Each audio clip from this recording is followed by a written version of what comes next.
믿음이라는 것은 바로 이런 겁니다. 아직 이루어지지 않았지만 이미 이루어진 것처럼 믿는 거. 보여주면 믿겠다? 그럼 믿음이 아니에요.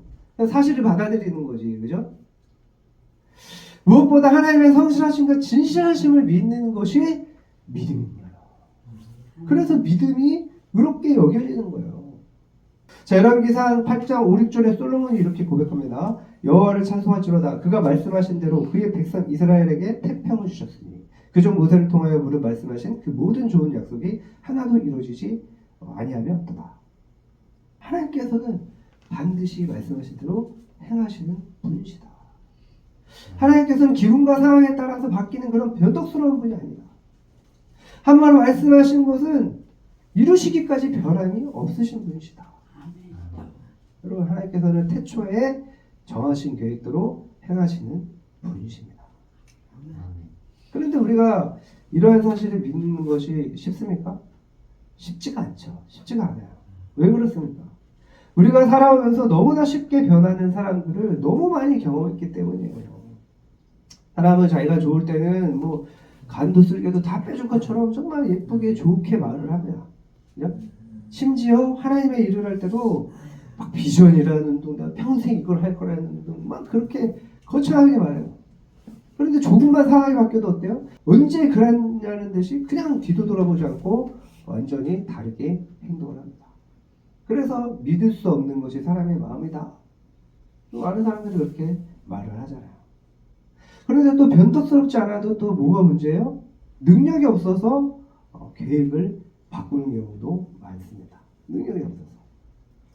우리가 어릴 때부터 부모에게 그런 경험을 참 많이 했죠. 말한 대로 하지 않는 거, 약속한 걸 지키지 않는 거, 그죠? 또 친구로부터도 그런 거를 많이 경험을 했죠. 가장 신뢰했던 사람들에게 너무 많이 겪었기 때문에 우리는 누군가를 쉽게 믿지 못하는 거예요. 그게 내 내면에 쌓여있어요. 그런데 이런 심리는 하나님을 생각할 때도 그대로 작용을 합니다. 어떻게 보면 누군가를 온전히 믿지 못하는 것은 당연한 것처럼 보여지는 거예요.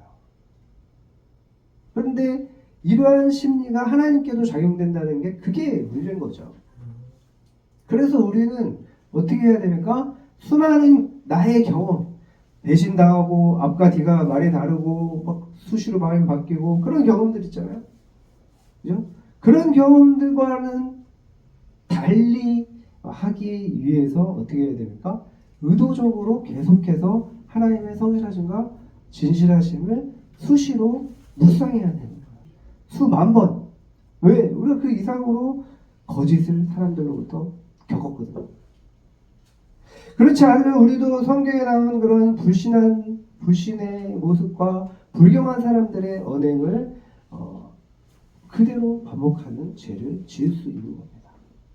무엇보다 그렇게 할 때 우리는 어떻게 됩니까? 고통을 받죠. 믿음이 없으면 고통을 받는 거예요. 또 은혜를 누리지 못합니다. 어떻게 은혜를 누리겠습니까? 하나님을 제대로 믿지 못하는데. 그래서 바라봄의 법칙이 정말 중요한 거예요. 바라봄의 법칙. 하나님의 성실하심과 진실하심을 바라보면 바라볼수록 우리는 어떻게 됩니까? 사람들에게 겪었던 그런 불신을 버릴 수 있게 되는 거예요. 그럴 때 하나님의 은혜를 누리게 되는 거예요. 그럴 때 비로소 하나님이 주시고자 하시는 그 축복을 온전히 받을 수 있는 것입니다. 여러분, 하나님은 말씀하신 대로 반드시 이루십니다. 하나님께서는 성실하십니다. 진실하십니다. 우리가 생각하는 모든 것을 초월하는 존귀하신 분이에요. 어제나 오늘이나 변함이 없으신 분이십니다. 이사야처럼 하나님의 성실하심과 진실하심을 온전히 믿음으로 온전한 은혜와 축복을 누리시기를 축원합니다.